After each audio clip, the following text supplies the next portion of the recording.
Sir നമസ്കാരം. നമസ്കാരം. പ്രതിപക്ഷ നേതാവായിരുന്ന വി ഡി സതീശൻ മുഖ്യമന്ത്രിയാവുകയും മുഖ്യമന്ത്രി ആയിരുന്ന 2 തവണ മുഖ്യമന്ത്രിയായിരുന്ന പിണറായി വിജയൻ പ്രതിപക്ഷ നേതാവാകുകയും ചെയ്തതോടുകൂടി സഭയിൽ ഇന്നേ വരെ കാണാത്ത രീതിയിലുള്ള ചില മാറ്റങ്ങളാണ് നാം കണ്ടത്. ഒരു മന്ത്രി പോലും ഒരു മന്ത്രിസ്ഥാനം പോലും ഇതുവരെ വഹിക്കാതിരുന്ന വി ഡി സതീശൻ മുഖ്യമന്ത്രി ആയപ്പോൾ മന്ത്രിസ്ഥാനം വഹിക്കേണ്ടതിൻ്റെ ആവശ്യമില്ല, യഥാർത്ഥ ഭാവനയും പരിജ്ഞാനവും ഉണ്ടെങ്കിൽ, പ്രവർത്തിക്കാൻ തയ്യാറാണെങ്കിൽ, പ്രയത്നിക്കാൻ തയ്യാറാണെന്നുണ്ടെങ്കിൽ തീർച്ചയായും മുഖ്യമന്ത്രി കസേരയിൽ നേരിട്ടെത്തിയാലും ഭരണം ഭംഗിയായി സുഗമമായി മുന്നോട്ട് കൊണ്ടുപോകാൻ സാധിക്കും എന്ന് തെളിയിച്ചു കൊണ്ടിരിക്കുന്നു വി ഡി സതീശൻ എന്ന മുഖ്യമന്ത്രി. വി ഡി സതീശൻ എന്ന മുഖ്യമന്ത്രി തൻ്റെ 1ാം നിയമസഭാ സമ്മേളനം പൂർത്തിയാക്കുമ്പോൾ ഇത് തന്നെയാണ് തെളിയിച്ചത്. എന്നാൽ 2 തവണ മുഖ്യമന്ത്രിയായിരുന്ന പിണറായി വിജയൻ പ്രതിപക്ഷ നേതാവായി വന്നതോടുകൂടി കേരളം കണ്ട ഏറ്റവും മോശം പ്രതിപക്ഷ നേതാവ് എന്ന ഖ്യാതിയിലേക്ക് 1ാം നിയമസഭാ സമ്മേളനം അവസാനിക്കുന്ന സമയത്ത് തെളിയിക്കുകയായിരുന്നു എന്നാണ് മനസ്സിലാക്കാൻ കഴിയുക. നിയമസഭാ സമ്മേളനം അവസാനിക്കുന്നതിന് തൊട്ട് മുൻപ് വി ഡി സതീശൻ സർക്കാർ കൊണ്ടുവന്ന വീര്യം കുറഞ്ഞ മദ്യത്തിൽ ഏർപ്പെടുത്തിയിരിക്കുന്ന നികുതി ഇളവ്, അതുപോലെ തന്നെ വിഴിഞ്ഞം പദ്ധതിയുമായി ബന്ധപ്പെട്ട് 49% ഓഹരി MSC കമ്പനിക്ക് കൊടുക്കുന്നത്, PM ശ്രീ പദ്ധതിയുമായി ബന്ധപ്പെട്ടുള്ള കരാർ ഒപ്പുവയ്ക്കൽ എന്നിവയിലെല്ലാം പ്രതിപക്ഷ നേതാവായിരുന്ന പിണറായി വിജയന്റെ ഭാഗത്തു നിന്നും തീരെ ബലം കുറഞ്ഞ രീതിയിലുള്ള പ്രതിരോധം മാത്രമാണ് കണ്ടത്. അഥവാ ചില സമയങ്ങളിൽ വി ഡി സതീശൻ ഓരോ കാര്യങ്ങൾ എടുത്തെടുത്ത് പറയുമ്പോഴും അതിനെ കൃത്യമായി കൗണ്ടർ ചെയ്ത് സംസാരിക്കേണ്ട സമയത്ത് പ്രതിപക്ഷ നേതാവായ പിണറായി വിജയൻ അക്ഷരാർത്ഥത്തിൽ മൗനം ഭജിക്കുന്നതാണ് കണ്ടത്. ഇതിൽ അസഹിഷ്ണുത പൂണ്ട KN ബാലഗോപാൽ പിണറായി വിജയനോട് അദ്ദേഹത്തിൻ്റെ സീനിയോറിറ്റി ഒന്നും മനസ്സിലാക്കാതെ അല്ലെങ്കിൽ അത്തരം കാര്യങ്ങളൊന്നും ഗൗനിക്കാതെ തന്നെ നിങ്ങൾ എന്താണ് മിണ്ടാതിരിക്കുന്നത്, എന്തെങ്കിലും നിങ്ങൾക്കൊന്ന് സംസാരിച്ചുകൂടെ എന്ന് സംസാരിക്കുന്നത് നാം കേൾക്കുകയുണ്ടായി. ഇവിടെയാണ് ഒരു കാര്യം മനസ്സിലാക്കേണ്ടത്. ഒരു ദിവസം ചുരുങ്ങിയത് ഏതെങ്കിലും ഒരു പുസ്തകത്തിൻ്റെ, ഇഷ്ടപ്പെട്ടതോ ഇഷ്ടപ്പെടാത്തതോ ആയ ഒരു പുസ്തകത്തിൻ്റെ 100 പേജെങ്കിലും വായിച്ചതിന് ശേഷം മാത്രമേ എത്ര തിരക്കുണ്ടെങ്കിലും വി ഡി സതീശൻ ഉറങ്ങാറുള്ളൂ എന്നാണ് പറയുന്നത്. അത്രത്തോളം ദിഷണാശാലിയായ നിയമജ്ഞനായ മുഖ്യമന്ത്രി തന്നെയാണ് വി ഡി സതീശൻ. എന്നാൽ പിണറായി വിജയനെ സംബന്ധിച്ചിടത്തോളം സഭയിലാവട്ടെ മറ്റെവിടെയെങ്കിലും ആകട്ടെ രാഷ്ട്രീയേതര വിഷയങ്ങളിൽ കൃത്യമായ കുറിപ്പുകൾ ഉണ്ടെങ്കിൽ മാത്രമേ അദ്ദേഹത്തിന് ആ വിഷയത്തെക്കുറിച്ച് എന്തെങ്കിലും സംസാരിക്കാൻ പറ്റൂ. രാഷ്ട്രീയത്തിൽ പിണറായി വിജയൻ ചാണക്യൻ തന്നെയാണ്, സംശയമില്ല. പക്ഷെ രാഷ്ട്രീയത്തിനപ്പുറത്തേക്ക് ഒരു ഭരണാധികാരി എന്ന രീതിയിൽ സംസ്ഥാനത്തിൻ്റെ ഭാവനാത്മകമായ വികസനാത്മകമായ പ്രശ്നങ്ങളെക്കുറിച്ച് സംസാരിക്കേണ്ടി വരുമ്പോൾ അതിന് സെക്രട്ടറിമാരുടെ IAS ഉദ്യോഗസ്ഥന്മാർ കുറിച്ചു കൊടുക്കുന്ന വകുപ്പ് തല സെക്രട്ടറിമാരുടെ കുറിപ്പുണ്ടെങ്കിൽ മാത്രമേ പിണറായി വിജയൻ അത്തരം കാര്യങ്ങളെക്കുറിച്ച് സംസാരിക്കാൻ സാധിക്കൂ. അത്തരം കുറിപ്പുകൾ പിണറായി വിജയൻ എന്ന പ്രതിപക്ഷ നേതാവിൻ്റെ മുന്നിൽ ഇല്ലാത്തതിൻ്റെ പേരിലാണ് പിണറായി വിജയന് വാതുറന്നൊരു അക്ഷരം പോലും സംസാരിക്കാൻ പറ്റാതിരുന്നത്. ഇത് തിരിച്ചറിഞ്ഞ KN ബാലഗോപാൽ പിണറായി വിജയനെ സഭയിൽ മുണ്ടുരിച്ചു നിർത്തി ആക്ഷേപിക്കുന്ന സമയത്ത് തിരുവഞ്ചൂർ രാധാകൃഷ്ണൻ എന്ന സ്പീക്കർ രക്ഷയ്ക്കെത്തുന്നതായി കണ്ടു. മുതിർന്ന അംഗങ്ങളെ അത്തരത്തിൽ പ്രകോപിപ്പിക്കുന്ന തരത്തിൽ സംസാരിക്കരുത് എന്നാണ് തിരുവഞ്ചൂർ പറഞ്ഞത്. എങ്ങനെയാണ് രാജ്മോഹൻ സാർ ഇതിനെ നോക്കിക്കാണുന്നത്? പിണറായി വിജയന് ഒത്തിരി ദൗർഭാഗ്യങ്ങളുടെ കാലമാണ്. കാരണം ഇപ്പം കരുണാകരൻ ഇവിടെ നിയമസഭയിലേക്ക് മത്സരിച്ച് തോറ്റും, അല്ലാതെയും മുഖ്യമന്ത്രി സ്ഥാനം നഷ്ടപ്പെട്ടിട്ടുണ്ട്. കുറച്ചുകൂടെ പാർട്ടിയുടെ ആഭ്യന്തര കുഴപ്പം കാരണം നാണം കെട്ട രീതിയിൽ തന്നെ പോകേണ്ടി വന്നിട്ടുണ്ട്. രാജൻ കേസിൽ കോടതി വിധി പ്രകാരം പോകേണ്ടി വന്നിട്ടുണ്ട്. അങ്ങനെ ഓരോരുത്തർക്കും അവരവരുടെ സ്ഥാനങ്ങൾ നഷ്ടപ്പെട്ടിട്ടുണ്ട് പല കാലങ്ങളിൽ. നയനാരെ വളരെ പെട്ടെന്ന് പിടിച്ചിറക്കി ഇമ്മീഡിയറ്റ് ഇലക്ഷന് പറഞ്ഞ അച്യുതാനന്ദൻ കൊണ്ടുപോയതാണ്. അച്യുതാനന്ദനും തകരാറ് തോറ്റിട്ടുണ്ട്. അപ്പോൾ ഇവരുടെ തോൽവികളൊന്നും വ്യക്തിപരമായി അവഹേളിക്കപ്പെടുന്ന ഒരവസ്ഥയിലായിരുന്നില്ല ഇവരാരും തോറ്റത്. ഇവരെല്ലാം തല ഉയർത്തിപ്പിടിച്ചുകൊണ്ട് തന്നെ തങ്ങളുടെ സ്ഥാനം വേണ്ടെന്ന് വെച്ചോ അല്ലെങ്കിൽ അത് കൊടുത്തവരെ ചവിട്ടി പുറത്താക്കുകയോ ചെയ്തിട്ടുണ്ട്. പക്ഷേ അവർക്ക് അപ്പോഴും ആരുടെയും മുമ്പിൽ തല കുമ്പിടേണ്ടി വന്നിട്ടില്ല. മറിച്ച് ഇവിടെ നമ്മൾ കാണേണ്ട ഒരു കാര്യം, ജനങ്ങളെ ഫേസ് ചെയ്യാൻ പറ്റാത്ത ഒരു പ്രതിപക്ഷ നേതാവ് അല്ലെങ്കിൽ ഒരു CPM നേതാവ് എന്തുകൊണ്ട് അങ്ങനെയായി? ജനങ്ങളെ ഒരു കാര്യം പറഞ്ഞു പോലും തങ്ങൾ ജനങ്ങൾക്ക് വേണ്ടി നിന്നു എന്ന് പറയാൻ പിണറായി വിജയന് പറ്റില്ല.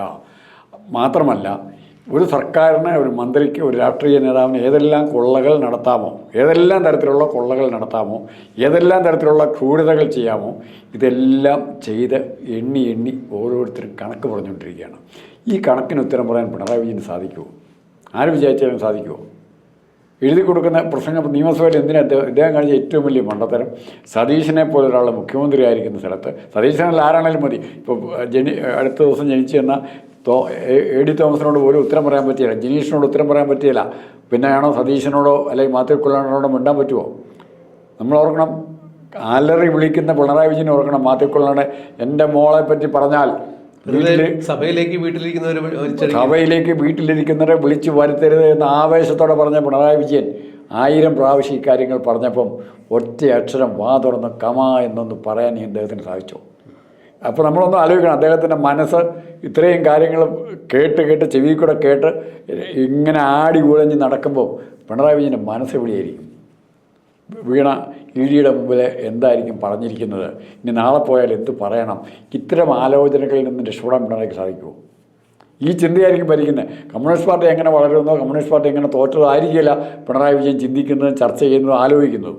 മറിച്ച് വീണയെ എങ്ങനെ രക്ഷിക്കാം, നാളെ റിയാസൂടെ പോവുമോ ഈ കൂട്ടത്തിൽ, അതോ വിവേക് വിജയൻ പോവുമോ, ഇങ്ങനെ പല പല ആശങ്കകളുടെ ഒരു ഭണ്ഡാരമാണ് മനസ്സ്. എന്തുകൊണ്ടാണ് പിണറായി വിജയൻ്റെ നിയമസഭയിൽ നിൽക്കാൻ പറ്റാതെ വരുന്നതെന്ന് ചോദിച്ചാൽ, അല്ലെങ്കിൽ ഏറ്റു നിന്ന് സംസാരിക്കാൻ പറ്റാതെ വരുന്നതെന്ന് ചോദിച്ചാൽ, കൈ ചൂണ്ടി വർത്തമാനം പറയാൻ പറ്റുമെന്ന് ചോദിച്ചു കഴിഞ്ഞാൽ ഒറ്റ കാര്യമുള്ളൂ, മനുഷ്യന് സൂക്ഷിക്കുന്ന രഹസ്യങ്ങളുണ്ട്, ഒത്തിരി രഹസ്യങ്ങൾ നമ്മൾ ഇവിടെ പറഞ്ഞിട്ടുള്ളതാണ്. എന്നാൽ ഒരിക്കൽ കൂടി പറയുകയാണ്, ചില രഹസ്യങ്ങൾ നമുക്ക് സമൂഹത്തോട് മൊത്തം ഏറ്റവും അടുത്ത കൂട്ടുകാരോടൊക്കെ പറഞ്ഞ് ആ രഹസ്യത്തിൻ്റെ ബലമങ്ങ് കളയാം. ചില രഹസ്യം ഏറ്റവും അടുത്ത സുഹൃത്തുക്കളോട് പറയാം, ചില രഹസ്യം ഏറ്റവും അടുത്ത ബന്ധുക്കളോട് പറയാം, ചില രഹസ്യം നമ്മോട് തന്നെ പറഞ്ഞ് ഒന്നുകൂടെ ഡിസ്കസ് ചെയ്ത് വേണമായിരുന്നോ ഇങ്ങനെ ആലോചിക്കാം. അതുകൂടാതെ ഒരു രഹസ്യമുണ്ട്, നമ്മളോട് പോലും പറയാൻ ഭയപ്പെടുന്ന രഹസ്യം. അത്തരം രഹസ്യങ്ങളുടെ ഭണ്ഡാരമാണ് പിണറായി വിജയൻ തുറക്കുന്നത്. പിണറായി വിജയനോട് പോലും തുറന്ന് സംസാരിക്കാൻ പറ്റിയില്ല, അതിനെപ്പറ്റി ആലോചിച്ചാൽ ബോധം കെട്ട് താഴെ വീഴും. അത്തരം രഹസ്യങ്ങൾ സൃഷ്ടിച്ചെടുത്ത് അത് സൂക്ഷിച്ച് ആ ഭാരം കൊണ്ടു നടക്കുകയാണ്. അതിന് ബാക്കിയുള്ളവരെല്ലാം പതുക്കെ പിണറായിയെ തള്ളിപ്പറയും. ലാസ്റ്റ് ഗോവിന്ദനായിരിക്കും തള്ളിപ്പറയുന്നത്, അതോ റിയാസാണോ എന്നറിയില്ല. ഇവരെല്ലാം പിണറായിയെ തള്ളിപ്പറയും. ഇതെല്ലാം കണ്ട് സഹിച്ച് മകൾ പോലും കാണിയില്ല. വീണാ വിജയൻ പോലും രക്ഷപ്പെടാൻ കിട്ടുന്ന ആദ്യത്തെ അവസരത്തിൽ രക്ഷപ്പെടും. വിവേക് വിജയൻ രക്ഷപ്പെടാൻ ഇങ്ങോട്ട് ഇനി വരണമേ ഇല്ല, കേരളത്തിലേക്ക് വരണമേ ഇല്ല. ഇനി അവരുടെ മുമ്പിലുള്ള പ്രശ്നം, ഇവരുടെയൊക്കെ മുമ്പിലുള്ള പ്രശ്നം അടിച്ചെടുത്ത് മാറ്റിയിരിക്കുന്ന സ്വത്ത് അല്ലെങ്കിൽ സ്വർണം, ഇത് എങ്ങനെ വേറെ പോകാതെ രക്ഷിക്കുക എന്നുള്ളത് മാത്രമാണ്. അത്രയ്ക്ക് മാത്രം ദയനീയമായ അവസ്ഥയിൽ എത്തി നിൽക്കുന്നു പിണറായി വിജയൻ. ഇത് ഇന്ന് സഹായിക്കാൻ ഇന്ന് പാർട്ടിയിൽ ആരെങ്കിലും ഉണ്ടോ? ആ സ്ഥിതി ഓർക്കണം. ഒന്ന് തിരിഞ്ഞു നോക്കാനുണ്ടോ? ആരുമില്ല. പാർട്ടിയിൽ പോലും ആരുമില്ല. വിട്ടാസ് പറഞ്ഞ ഓരോ വാചകവും ഞങ്ങൾക്ക് പാരയാവും. അങ്ങനെയാണ് കാര്യങ്ങൾ പോകുന്നത്. അല്ല, ഈ പ്രായാധിക്യവും അനാരോഗ്യവും കാരണം അദ്ദേഹത്തിന് വലിയ പ്രശ്നങ്ങൾ സഭയിൽ ഉണ്ടാക്കുന്നുണ്ട്. ഇപ്പൊ പറഞ്ഞു കേൾക്കുന്ന പ്രകാരം അദ്ദേഹത്തിനും അദ്ദേഹത്തിന്റെ കുടുംബത്തിനും എതിരെ നിരവധി കേസുകൾ നിൽക്കുന്നു. ഇപ്പോൾ CMR എക്സാലോജിക് കമ്പനിയുമായി ബന്ധപ്പെട്ട ED അന്വേഷണം നടക്കുന്നു. EDയുടെ റെയ്ഡ് കഴിഞ്ഞു. ഇനിയും ഏത് നിമിഷം വീണാ വിജയനെ ED ചോദ്യം ചെയ്യുന്നതിന് വേണ്ടി വിളിച്ചു വരുത്തും എന്നുള്ള വസ്തുത മുന്നിൽ നിൽക്കുന്നു. അത് പിണറായി വിജയനിലേക്ക് എത്തും എന്നൊക്കെ നിയമവൃത്തങ്ങൾ ചൂണ്ടിക്കാണിക്കുമ്പോൾ ഒരു പ്രതിപക്ഷ നേതാവിന്റെ പ്രിവിലേജെങ്കിലും ഉപയോഗിച്ച് അത്തരം കാര്യങ്ങളിൽ കുറച്ചെങ്കിലുമൊക്കെ ഒരു ചെറുത്തുനിൽപ്പ് സാധ്യമാകും എന്ന തരത്തിലാണ് പ്രതിപക്ഷ നേതൃസ്ഥാനം പിണറായി വിജയൻ ചോദിച്ചു വാങ്ങിയത് എന്നുകൂടി പറയപ്പെടുന്നു. അതെന്ത് തന്നെയായാലും CPM-നകത്തും പിണറായി വിജയന്റെ നില അത്ര ഭദ്രമല്ല എന്നാണ് ഇപ്പോൾ പുറത്തു വരുന്നത്. അതായത് KN ബാലഗോപാൽ, അതുപോലെ തന്നെ CPM-ന്റെ ദേശീയ ജനറൽ സെക്രട്ടറിയായ MA ബേബിയുടെ നേതൃത്വത്തിൽ KM ബാലഗോപാൽ, ജയരാജത്രയങ്ങൾ, അതുപോലെ പിണറായി പക്ഷത്തിൻ്റെ കടുത്ത പിണറായി പക്ഷക്കാരനായ പുത്തിലത്ത് ദിനേശൻ പിണറായി വിജയന്റെ പൊളിറ്റിക്കൽ സെക്രട്ടറി കൂടിയായിരുന്നു. P Rajeev, M Swaraj, PK Sreemathi, KK Shailaja മുതലായിട്ടുള്ള ആളുകൾ പിണറായി വിജയനെതിരെ തിരിഞ്ഞൊരു അച്ചുതണ്ട് രൂപം കൊള്ളുന്നു. അപ്പോൾ തീർച്ചയായും പ്രതിപക്ഷ നേതൃസ്ഥാനം പിണറായി വിജയൻ അധികകാലം മുന്നോട്ട് കൊണ്ടുപോകാൻ സാധിക്കില്ല എന്നുള്ള തരത്തിലേക്കുള്ള വാർത്തകൾ വരുന്നു. അത് അവരുടെ പാർട്ടിയുടെ ആഭ്യന്തര പ്രശ്നമാണ്. സഭയിൽ പിണറായി വിജയന്റെ തീർത്തും നിരാശാജനകമായ പ്രകടനങ്ങൾ ഇതും CPM-നെ വട്ടത്തിലാക്കുന്നു.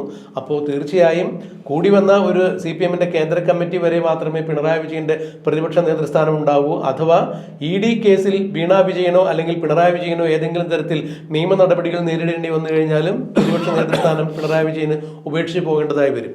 അതെന്ത് തന്നെയായാലും VS അച്യുതാനന്ദനെ പോലെ പേരുകേട്ട പ്രതിപക്ഷ നേതാവ് ഉണ്ടായിരുന്ന CPM-നകത്ത് 2 വട്ടം മുഖ്യമന്ത്രിയായിരുന്ന പിണറായി വിജയൻ പ്രതിപക്ഷ നേതാവിന്റെ കസേരയിൽ വന്നിരിക്കുമ്പോൾ തീർച്ചയായും ഒട്ടും തന്നെ പിണറായി വിജയൻ ആ മേഖലയിൽ ശോഭിക്കാൻ സാധിക്കുന്നില്ല. വി.ഡി. സതീശനെ പോലെ നിയമാവഗാഹമുള്ള പരിണിതപ്രജ്ഞനായ, അതായത് നിയമസഭാ നടപടികളിൽ പരിണിതപ്രജ്ഞനായ ഒരു നിയമസഭാ സാമാജികന്റെ മുഖ്യമന്ത്രിയുടെ ചോദ്യങ്ങൾക്കോ അല്ല എന്നുണ്ടെങ്കിൽ അദ്ദേഹത്തിന്റെ പ്രവർത്തനങ്ങൾക്കോ കൗണ്ടർ ചെയ്ത് നിൽക്കാൻ പ്രതിപക്ഷ നേതാവിന് അനാരോഗ്യം മൂലം അദ്ദേഹത്തിന് പറ്റുന്നില്ല, രോഗാതുരനായതിന്റെ പേരിൽ പറ്റുന്നില്ല, മറിച്ച് രാഷ്ട്രീയമായി പോലും പ്രതിരോധിക്കാൻ സാധിക്കുന്നില്ല എന്ന് വരുമ്പോൾ അക്ഷരാർത്ഥത്തിൽ CPM വെട്ടിലാകുന്നു. ഇതുപോലൊരു പ്രതിപക്ഷ നേതാവിനെ വെച്ച് ഇനി മുന്നോട്ട് പോകാൻ സാധിക്കുന്നില്ല എന്നുള്ളതിന്റെ കൃത്യമായ സൂചന തന്നെയാണ് KN ബാലഗോപാൽ പറഞ്ഞത്. നിങ്ങൾക്ക് എന്തെങ്കിലും ഒന്ന് സംസാരിച്ചുകൂടെ എന്ന് പറയുമ്പോൾ അത് KN ബാലഗോപാലിന്റെ മാത്രം ആശയത്തിൽ വിരിഞ്ഞ ഒരു പ്രവൃത്തിയല്ല.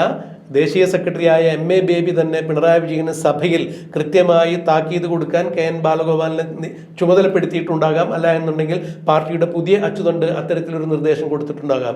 ഇതിൽ നിന്നെല്ലാം കൂട്ടി വായിക്കേണ്ടത് പിണറായി വിജയൻ എന്ന നേതാവിനെ, പ്രതിപക്ഷ നേതാവിനെ ഇനി CPM ആവശ്യമില്ല, നിങ്ങൾ പോയി വിശ്രമിക്കൂ, നിങ്ങൾ വീട്ടിലിരുന്നോളൂ എന്നൊരു സന്ദേശം തന്നെയാണ് നൽകുന്നത്. എന്തായാലും 10 വർഷക്കാലം കേരളവും അല്ലെങ്കിൽ 10 വർഷക്കാലം CPM എന്ന പാർട്ടിയും ഭരണവും കയ്യിലിട്ട് അമ്മാനമാടിയ പിണറായി വിജയനെ ഇപ്പോൾ CPM കയ്യിലിട്ട് അമ്മാനമാടുന്നു. ഇനി നിങ്ങൾ ഇവിടെ ആവശ്യമില്ല എന്ന മട്ടിൽ അങ്ങോട്ടും ഇങ്ങോട്ടും തട്ടുന്നു എന്ന് തന്നെയാണ് മനസ്സിലാക്കാൻ കഴിയുന്നത്. നാളെ ഇനി എന്താണ് ഈ വിഷയത്തിൽ കൂടുതൽ സംഭവിക്കുക എന്നുള്ളത് നമുക്ക് കണ്ടറിയേണ്ടിയിരിക്കുന്നു. അതുവരെ കാത്തിരിക്കുക.